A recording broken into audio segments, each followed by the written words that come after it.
Right, we ready then? Yeah. Switch your recorders on. Yeah, they are both looking good. Magnificent. There you go. Thanks. There was a clap. Perfect. Not sure what I can do with that, but okay. Well, I just thought I'd give you one to line it up. Normally you need the video to go with the clap. That's why it works. Ah, you see. That's just- like the whole point of it, When right? you just have a clap, it's like, oh, that's interesting. It's just a clap in the middle of the air. What do I do with that? But it doesn't mean I can align two different recordings. Which is Yeah, awesome. yeah. I felt that might be helpful for you. Although, yeah, I don't know whether it's going to work. We'll find out. Hello, everybody. We are Mark and Chris, the buzzsaw and dynamo of video game development. Oh, we're into a Schwarzenegger reference. We are. I like it. Now, it's nothing to do with us, right? It's nothing to do with us. It's just like I couldn't think of any good characters. But I was looking at YouTube this morning and I found a little video about Running Man, Yeah. and What a which I hadn't classic. seen. I think so. Do you know it wasn't very well received? At Well, the time, that's and because people were fools.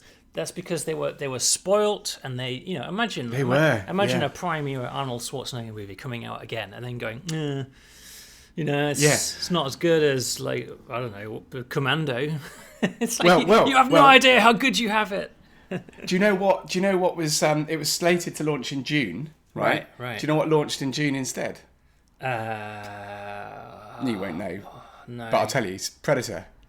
really. Now, Running Man was an independent movie, right? And Predator was a big Hollywood movie. Yeah. So they bounced Running Man to November, right? you Which I can't- think, Because it was too much Schwarzenegger. yeah. I mean, imagine that. He was- Running Man and Predator in the He same was year. busy I think that I'm year, right. wasn't he? He was. Oh, it's crazy. Wasn't And Commando pretty nearby as well in the time? Yeah, well, I think and something Terminator, like that. right? Yeah, 81, I think, Terminator. When was Running Man? I don't know, I'd have to look it up. It might not have been Predator, it might be something else, but I think it was. But yeah, I was really quite shocked, because I remember watching that film and thinking, this is just like brilliant 80s sci-fi Yeah. filmmaking. Yeah. You know, it's I know, all the and 80s its craziness. low budgetness doesn't really Yeah. damage it in any way. Like, it has a slightly hammy low budget feel to it, doesn't it? And the villain costumes are all hilariously bad. Yeah. Like the dude that's got a suit made of light bulbs. Yeah. Like Dynamo, crappy whatever LEDs, he's called. right? Yeah, and he's like an opera singer. And it's like, what is this shit? But it's, Yeah. I don't know. I missed the days when it was so out there like that. When that was an acceptable thing to do in a movie. But I think also it was supposed to be. It was like a satirical commentary a bit on like TV and all the rest of it. Yeah. Which is course. partly what made those films so good. But that's also why they kind of stood up. Like, you could kind of think, well, if this is going to be some kind of sick, weird game show, they do look a bit crap. Yeah, so it's yeah. like life imitating art, isn't Yeah. it? Well, and this film massively predates The Truman Show, and massively predates Big Brother, and Big Brother, I was gonna say that, yeah. massively predates any sort of voyeuristic TV show where you pit contestants against each other and let them duke it out. It's so far ahead of the times. Hunger Games as well, or Battle Royale, all those movies that Yeah. came later.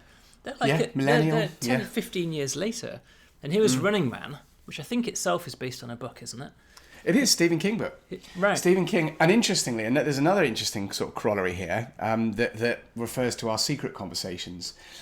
Stephen King released The Running Man under a different name because he wanted to know, like, was he just lucky or was he a good author? So he released it under a different name. I can't remember what it was, and it did really well. It went to like the bestseller list, and apparently, I've not read the book, but it's quite different to that film. And yeah. this leads me on to something else, which I haven't said for a long time. I'm excited about a movie. Oh yes. Do I'm tell. excited about Running Man 2025. There's a new Running Man movie. Yeah, I just like when I was going in my Running Man hole, I found that I mean, who knows? Like, I whether it will have come to not pass heard or- haven't heard a single word about this. No, I think it's like no. I mean, I haven't seen any adverts, but Wikipedia's got a page up. Running Man's an upcoming dystopian action thriller, produced and directed by Edgar Wright. Wow. So, like, who knows whether these things will come to pass? But I was watching. I think I'd seen it in the past, but sort of forgotten about it. Electric Dreams, which is Philip K. Dick's sort of whatever you call it, the series, anthology series. The episodes are standalone. And you can a lot of the great big sci-fi ideas are in there. And of course, Total Recall had some of those sci-fi ideas, and I think you can deal with that in a different way. I don't know. I just Well, think in the right hands. Total Recall is a Philip Dick novel originally. Yes, exactly. It wasn't called exactly. Total Recall. And I don't think he imagined Arnold Schwarzenegger and everything when he wrote it, but it comes from that, as does Blade Runner, right? I mean, so much of the best sci-fi came from Philip Dick. Yeah, Minority Report. Yeah. Lots of them came from there. But I don't know. I shouldn't get excited, right? But I haven't seen a trailer or anything. But I think, like a dark dystopian. The world feels like it's moved on again. There's bad things happening out there, and a solid re-envisaging. Can't even speak. Re-envisaging of Stephen King's novel that I haven't read could be brilliant. Yeah, well, fingers crossed. I look forward to it. Yeah. And I'll tell you what else is brilliant, mate. Yes. Alpha14 of the last Starship. Alpha14. What a brilliant seek. I am such a pro. The last Starship.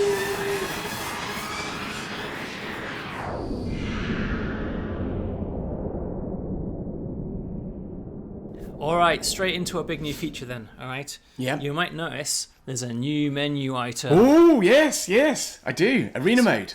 It's been a while since we added a new menu item, hasn't it? I get excited about these things. Let's click on it, shall we? So there's a bit of backstory behind this, but I think we'll start by showing what it is. Okay. Right? So arena mode is a straight up 1 versus 1 or X versus Y battle simulator. Nice. Okay. So if we pick something like, let's pick some good examples. Let's pick this one versus this one.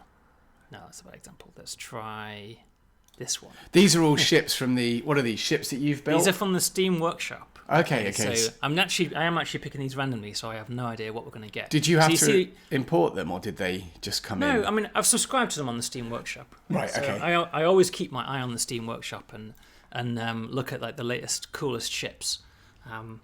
So this thing just looks really cool. Yeah, right? yeah. Procyon Monolith. Right. So this is Procyon Monolith by Bale 626. Right. Really cool looking ship. And then over here we've got the Monarch, which is by Dr. Bojangles. Nice. So no, Bojangles, you clown. Dr. Bojangles. Bojang. And you. So the idea behind this is that it's a straight up battle simulator, right? So it's like left versus right, red versus green. Yeah. Who will actually win in this fight? Now this has come about. Why has this come about? This has come about because, well, firstly, who doesn't like a good space battle? Yeah. But the real reason is that the community has started doing their own space battle competitions. Nice. And it's organised by Johnny Struggles and Totengeist. Right. Yeah. 2 community members that we've heard their names many times before, I think. And what they're essentially doing is there's a competition where it's you need to design a ship with a fixed budget, right? You've got 5 million space bucks. Okay. And design the best possible ship that you can to win in a fight. And then they've been hacking save files, right? And putting together these battles and making these huge videos, right? About who's going to actually win this. And this just gave us the idea. It's we can actually kind of support that. Yeah. Yeah. So take a look at this, right? I'm going to do an unusual thing and move away from the game and go to an actual video made by Johnny Struggles. Nice, look at that. Now this is a 2.5 hour video. This is the 3rd tournament, I think. This is the February tournament for the last Starship. And these are all the applicants right. put in. So everything here is a design that is other than the 3 amigos. Everything here is a design that's been submitted to this ship competition, right? And the thing is, it's this is probably really cool presentation and everything. It's here's one side, all of its combat specs and everything. Yeah, nice. You play top trumps with these. Yeah, and there's if you skip forward. So he plays out all these battles, right? And it's and so straight away, one of the things that people realize pretty quickly is that 5 million space bucks makes a really good battleship, right? Like this thing. Yeah. Right? It's a really good $5 million battleship. But actually, it also makes 20 of these tiny Right. little things. Yeah, the swarm. Right? The swarm, right? An absolute swarm of tiny little things, right?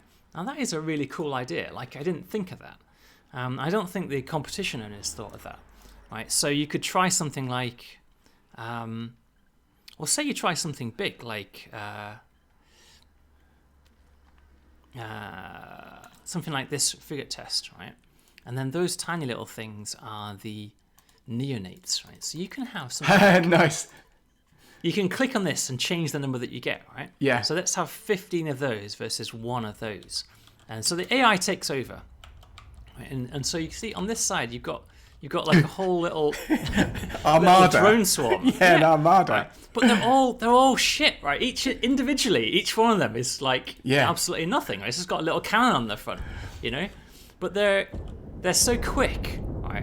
And this little swarm can overwhelm a far bigger ship very quickly, you know? I think that's really cool. That's so cool. And it's sort of something that's only really been discovered by having a fight competition, right? Because when you mix them in competition, people will exploit that competition, right? To the best way that they possibly can. Which I think is like a really interesting outcome. So does it have to be AIs, or can you control? No.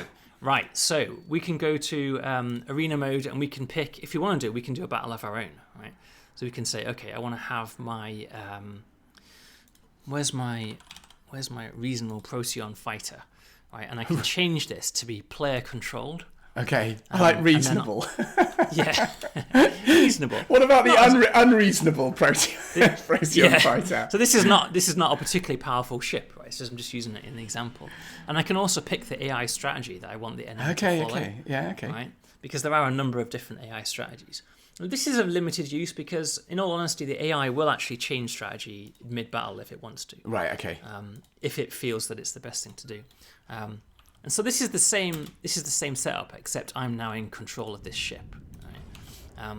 And it's this is a very, very quick way to get into a space battle. Yeah. Even quicker than flying to a combat zone. Yeah. And opening up. And obviously, the stakes are a lot lower because it's something that you can just set up. It's like arcade, isn't it?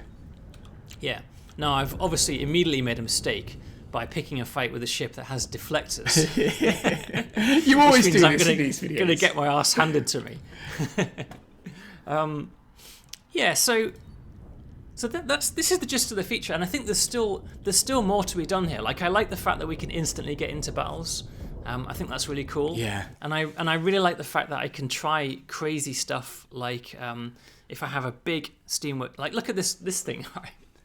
All right, let's take a look at that one just before we go any further, because this Steam Workshop thing has resulted in a whole bunch of crazy designs appearing, like this. Oh yeah, brilliant! Yeah, I think I've seen that before. Yeah, that's or really something cool. Similar. It is really cool.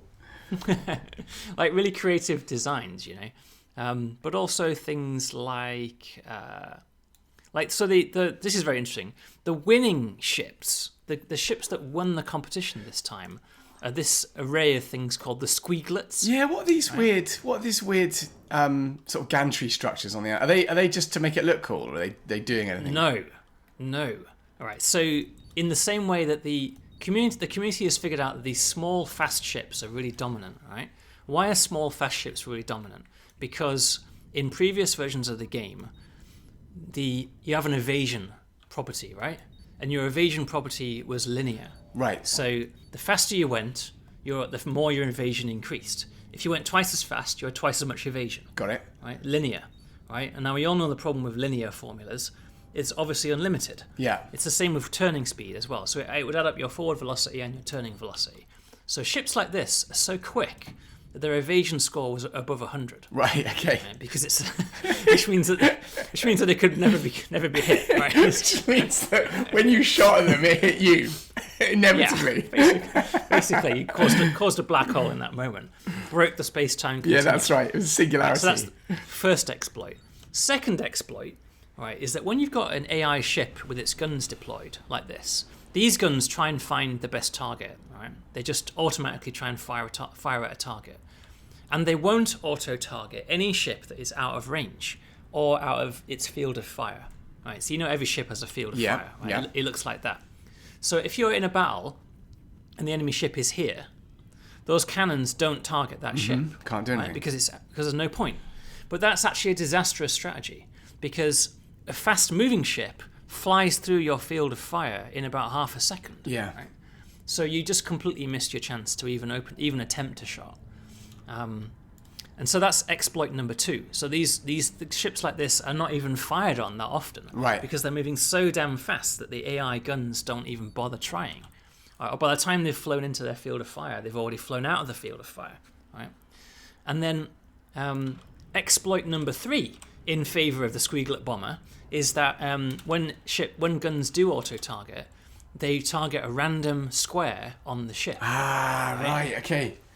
And that includes scaffolding.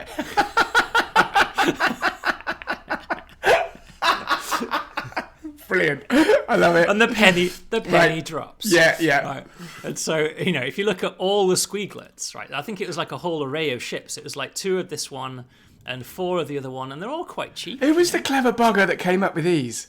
Zenrath. This is Zenrath. Yeah. Zenrath. Do you want a job? He's won the competition, and I think it's been known among these shipbuilders for a while that fast ships are very effective. Yeah.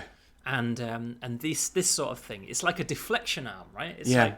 like, the part of me quite likes it though. It's a sacrificial armor. Have you corrected it? Yes, I'm afraid I've corrected it. And I feel a little bit sad about that. Yeah. Because they are exploits, right? They're unintended exploits in the simulation. But if you pitch something like if you look at this barge, right? If you look at this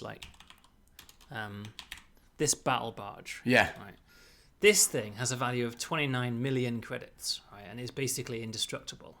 Right. Because this is what we thought of as what I thought of as where winning ship designs would come from. But no. The battle barge. I'm afraid the battle barge has not met the Squeaglets yet. And obviously the thing is, the Squeaglets are so cheap that you're looking at at least 10 to have equivalent combat value. Right. So that would look like this. Right. And the thing is that I haven't nerfed it that hard, right? It still gets beaten. Because swarms of small fast ships are still incredibly effective. But I have changed things like, I've changed the fact, I think that's so cool. The way Yeah, it does look cool, yeah. We haven't seen battles like this in the game. No. The game does not throw up scenarios like this where you have these weird armadas of spidery alien-looking ships like this. But you can see that this swarm is just too fast for this battle, this slow-moving thing to deal with, and it's almost dead already. We have this. And I think there's something here in reality, right? This idea that big battle carriers out in the sea are actually incredibly vulnerable to fast-moving enemy opponents, and generally get their asses handed to them. There's something to be. I mean, we had this idea a long time ago, isn't there, about sort of different races within the game, and then different properties of their ships that would enable this sort of thing to occur, because you don't want to drive everything to the same position, right? You don't want to take every and they just look so cool with that scaffolding on the outside. Like they're instantly recognizable, aren't they, as a particular. They look so strange, don't they? Yeah, and it's come about through a kind of Darwinian evolution. That's right. That's right. Through combat, the weirdest, best designs have won out, and in this simulation, designs with long, spindly scaffolds that are fast and maneuverable win out. Yeah. But yeah, I've changed it. I've made it so that guns will no longer waste their shots on bits of distant scaffolding that aren't relevant to the ship. They just won't bother. And I've made the guns aim ahead. So even if the target is out of our field of fire and out of our range, if we've got nothing better, we'll still try and aim at that ship. So as they do come around and come into our field of fire, we'll be ready, lined up on that shot. Yeah. And that makes a huge difference. And I also have nerfed evasion because it was ridiculous. Yeah, sure. Like, if you go twice as fast, you shouldn't get double the evasion. No. So I've made it much more of a curve now. And it's a curve that tops out at 90%. So you can never have more than 90% evasion. Right, good. Regardless of how quick your ship is. And I think that is a much more sensible change. Mr. Bojangles. All right, cool. Let's move on. Let's take a look at some of the stuff, shall we? Let's have a look at... Yes. All right, check this out. Yes. Here's a new feature that you might like. Have a look here, and maybe you'll notice, or maybe you won't. Oh, yes, I notice. Oh, it's amazing. We've for done so it. long. We've done it. We've solved it. the fucking cracked computer it. science halting problem. It's done. All right. So for people who wonder what the fuck we're talking about, previously, if you wanted to have this oxygen pipe go over this water pipe, you couldn't. Impossible. Right? Impossible. And you would have to go all the way around like a lemon. That was your only choice. All right. Well, now you can. All right. Should we observe the magic? Yes, let's see it. Ready? Oh. Watch Gotta be this, honest, right? mate. Ready? I think you should have saved this for the end of the video, the finale. Ready? Oh, it's not. Oh my god! Look at that! It jumped 3 pipes in one go. That's incredible. Isn't Who that wrote the incredible? code for this? Johnny Nottenbelt wrote the code for this. I'm not good enough. Johnny Nottenbelt, Dr. Johnny Nottenbelt, PhD. Yeah, we needed a We fucking needed that. doctorate from Imperial College London to solve the unsolvable. Check this out, and you might not even realise that this is something that was hard. But when I delete these pipes like this, Yeah. it only It deletes those ones. Yeah. And not Nice. the ones that are in the same square. You- If you don't like it, by the way, you can click on it this and toggle whether it's connected. Okay, I see. So it's lovely because it's just intuitive, and Yeah. from this point forward, no new players will ever realise that this was ever a thing. Yeah. So if you do have two different networks over the same type and you cross, they automatically connect. That's better. And then you can Johnny Nottenbelt. There you can un them. You can un them, right? You can un them by clicking. So the Yeah, default yeah. is to connect them, and then if it's a different network type, By un them, of course, I mean disconnect. yeah. I knew what you meant. I don't know what you're talking about. Oh dear. I'd like to apologise for my inarticulation. All right, good stuff. Let's have a look at something else. Let's breeze past that shizzle. All right, here's something else. Right, here's a basic ship. Yeah.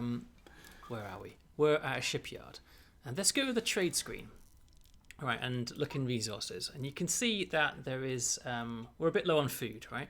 So over here we've got 270 food, and so what we would normally do in the game is you go to trade and you go to resources, Yeah. right, and you go food, right? And Yeah. You buy some food, right?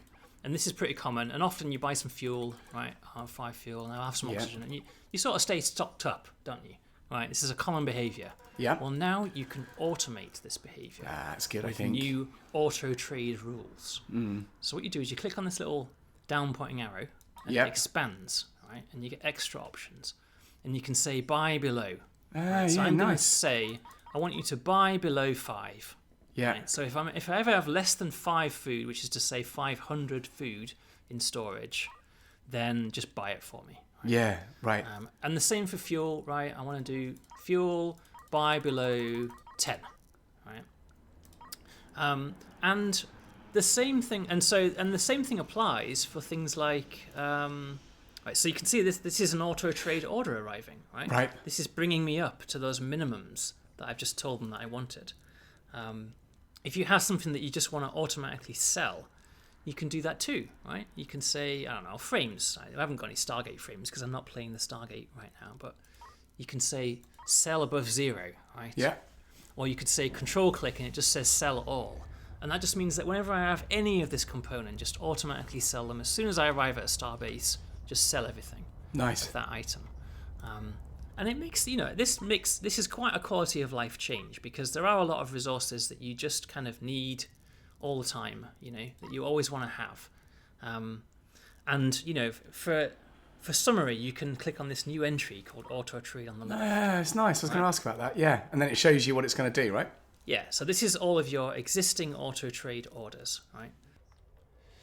I mean, these are the sorts of scenarios, like if we teleport to the whole other side of the video game that won't be It's a big game. where we have the kind of Factorio stuff going on. Like here, we're constantly churning out Stargate frames, right? And I, for one, always found it quite hard work endlessly selling Stargate actuators. Yeah. In this case, and so an instant order to automatically sell all Stargate actuators just makes so much sense. Yeah. It just takes care of it. All right, so onward. We're having a whole blast of new features this alpha is. It's a lot of stuff in this one. Another massive community effort has occurred. Right, it's not just in those brilliant battles. Some members, a small number of members of our community, have started translating the game into other languages. Ah, cool. Yeah. So let's go to our main menu. So what they did is they translated the game. And then they made a lot of instructions to hack the game files and overwrite the language file, the English language file, with their translation. Right? And you needed to hack your save file. You didn't have to hack your data files to run another language, and that's obviously ridiculous. What kind of a games company is this? We never seem to learn about localization, do we? No, we don't. So now you can go to the settings menu, obviously, and pick from this pull down. And we have 3 languages already. And so we have French, which was done by a community member, Fabisms. Yep, nice. We have German. I like that. German was something that we did. It's an official translation.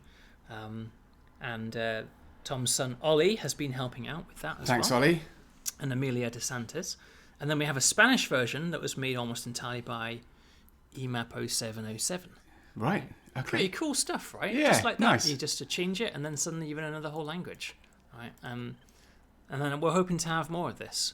Yes, again, absolutely. This is very community driven. Like this isn't, apart from the German, this isn't something that we really did.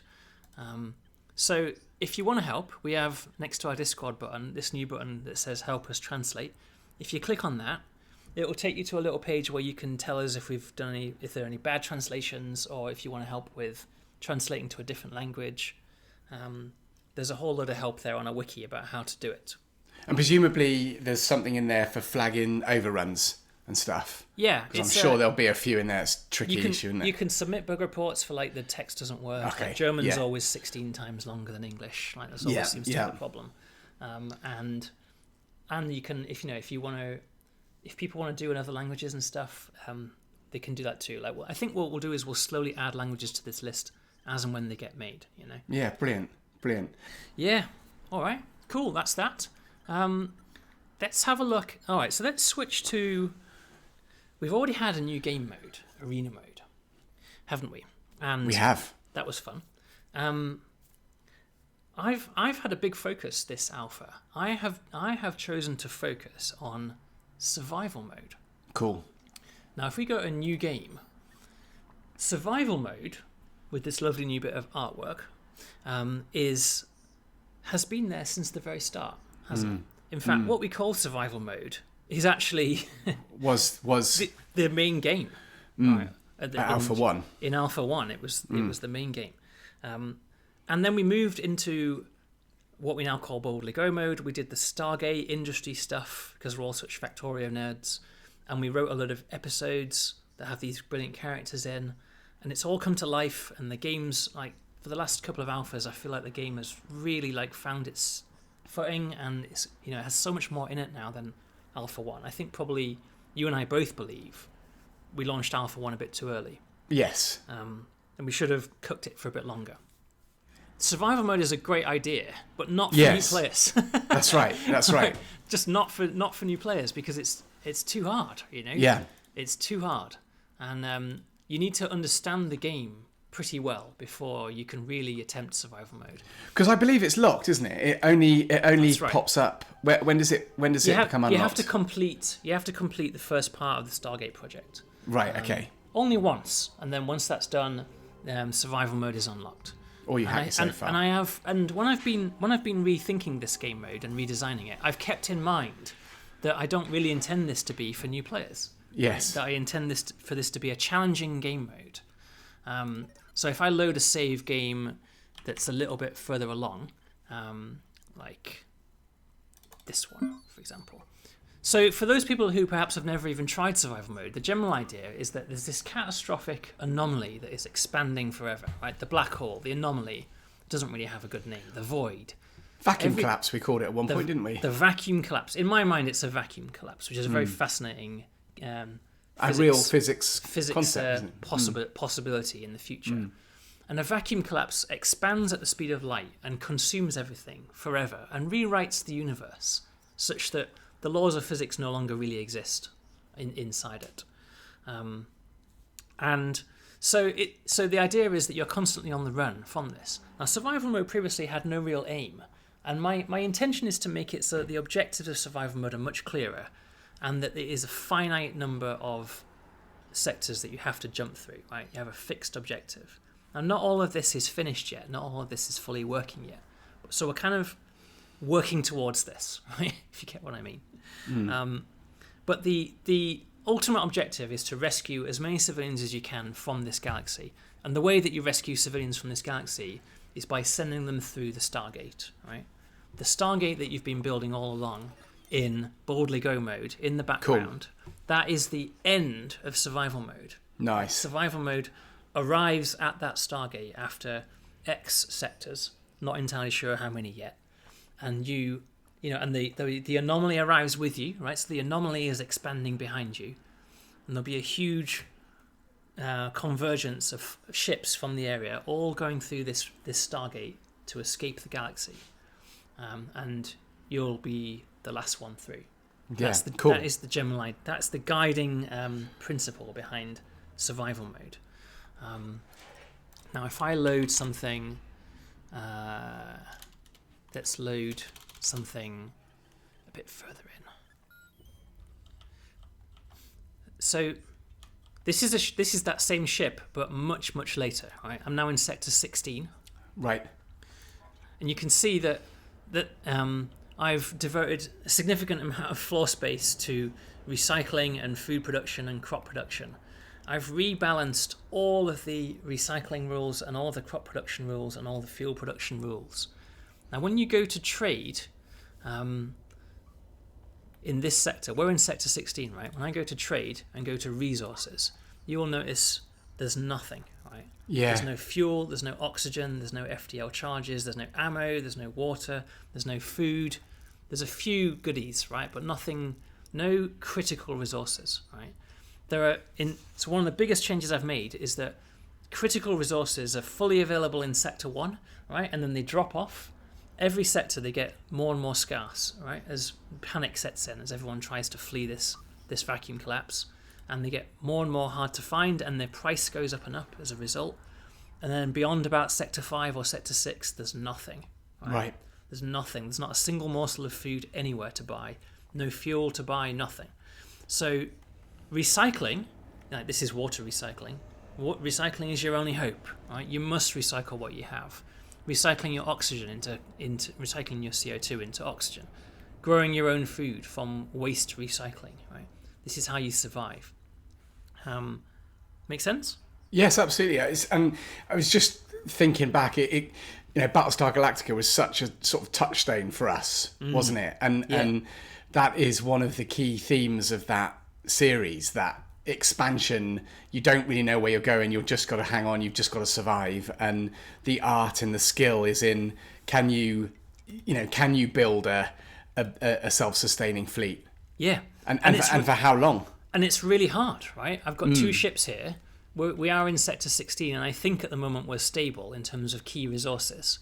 But you can see the second ship has started growing its own food and doing its own recycling, because you kind of have to. Like, anything that you consume runs out on these kinds of timescales, and you have to replace it, right? So, I mean, we're in a gaseous nebula at the moment, so you often have to top up your key resources, right? So the gaseous nebula is sucked in by these things and gives you fuel. So fuel is something you can't recycle.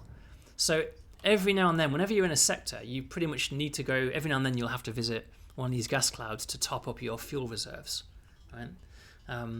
Every time you do an FTL jump, you can be collecting hyperspace isotopes and do a bit of mining, and then you can make your own FTL charges, right? So that's another thing that you can't recycle.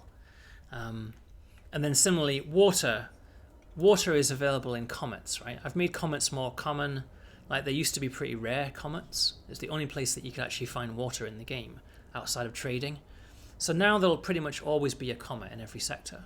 So you're going to within each sector, you're going to have to think quite carefully about what route you plot through it. Yeah, that's right. That's right. Because there are critical resources that you have to stay topped up on, that you can't rely on being able to buy. Well, you can rely that you won't be able to buy them. So all this is to say that I've completely rebalanced all of these critical parts of the game. It's quite challenging. I'm not going to lie. It is quite challenging. We have here, you can see this is the exterior of the ship.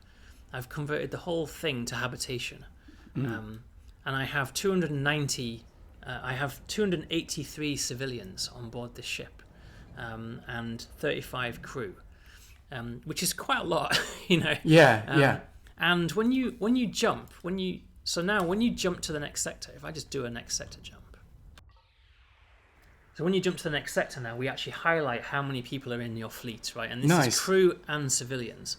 And this is, in my mind, it doesn't really do this yet, but this is kind of your score. Right? Yes. This is the ultimate end point. It's what you're working toward, always. So how do I get that many civilians? Well, if you go to any, where are we now? We're in sector 16 or something.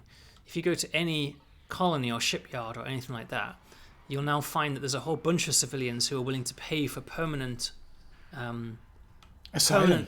Permanent, not asylum, but refugees, I guess. Yeah. Permanent refugee resettlement. So if you go to the trade screen and look under crew currently, you'll find that there's 381 civilians clambering to get off this station. Now, it's currently listed as minus $4,000, which is a slightly obtuse way of saying that you're going to get paid $4,000 per civilian. Right? Now, in Sector 1, this is virtually nothing. Right? This is a huge inflation in price. So you can actually generate huge amounts of money by taking civilians on board. And that profit you can use to buy equipment. Right? There's always equipment available.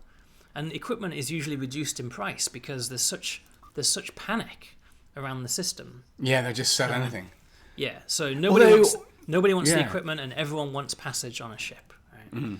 But obviously, if you take 50 civilians, the demand on your food and water and food suddenly is much higher.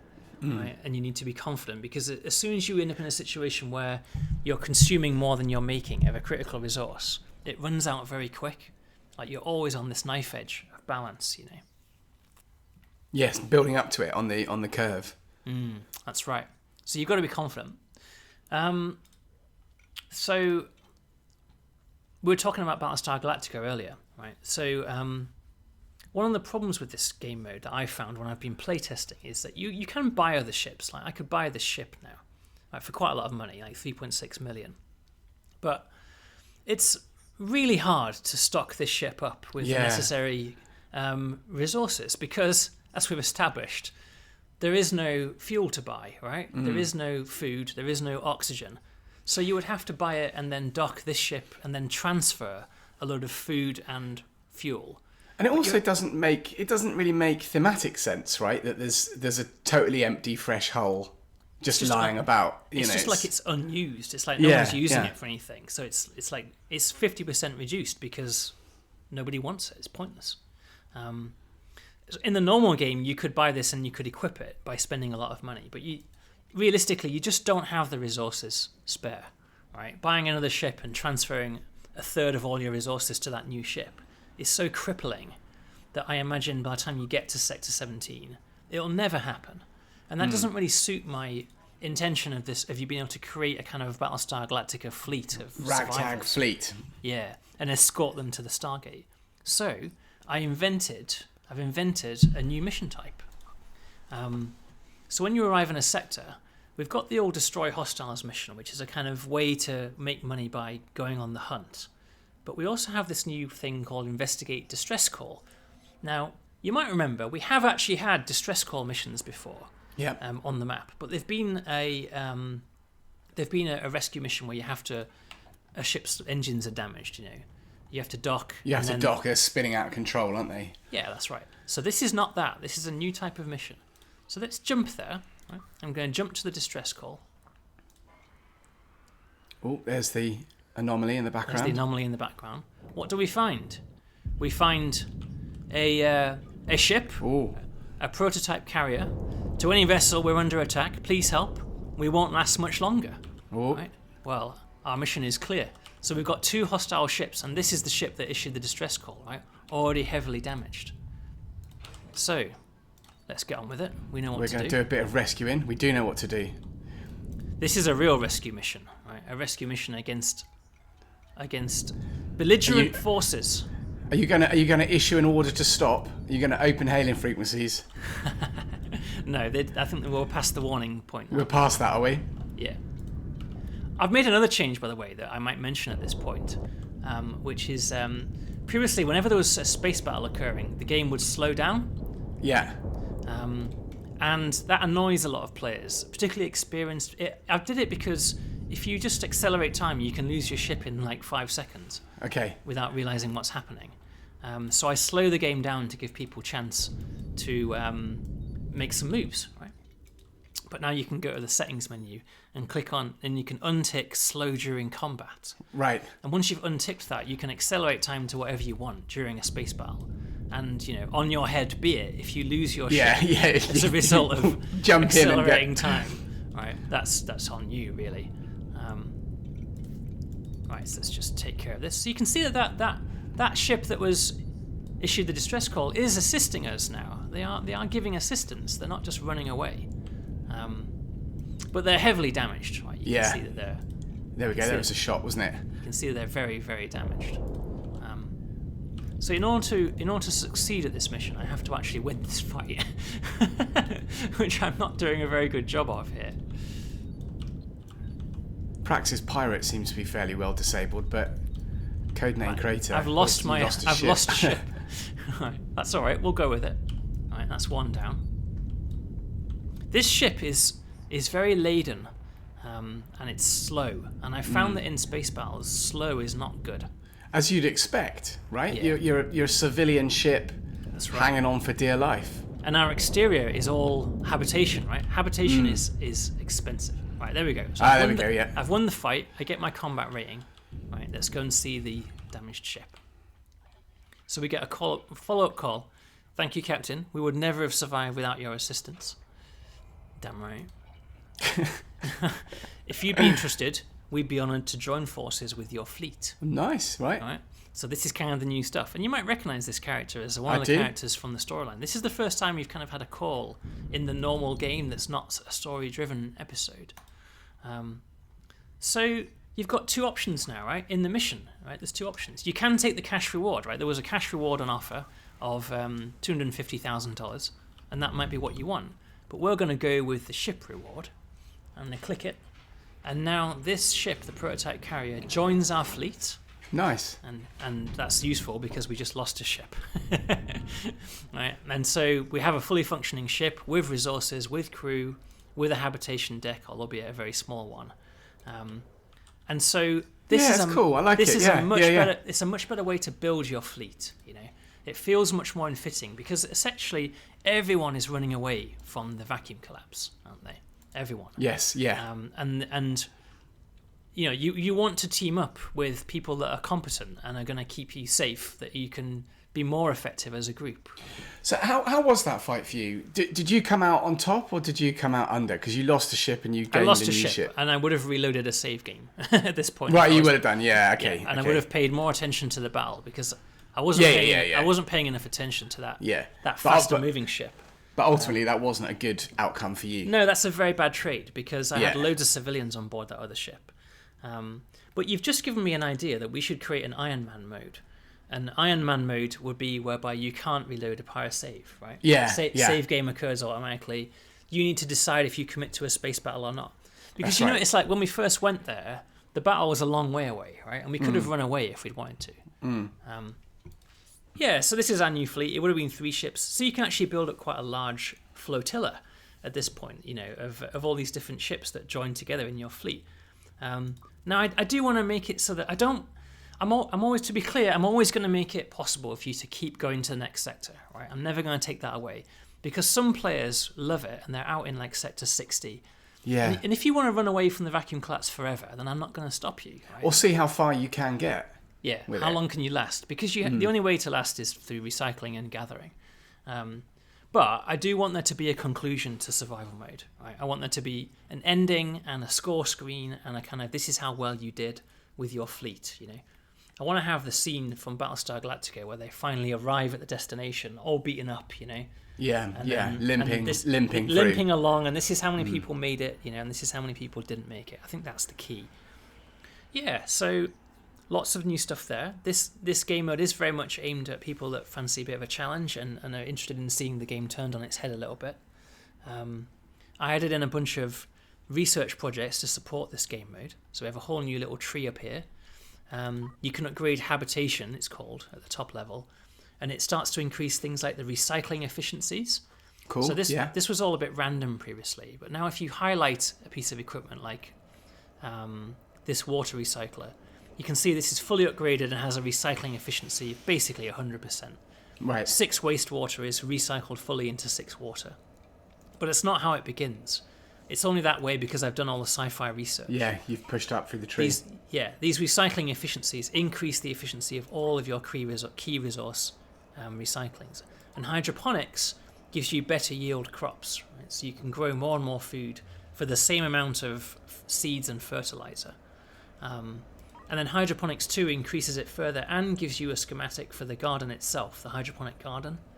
So you can actually start mass producing, you can actually fabricate hydroponic gardens on your assembly tables, right?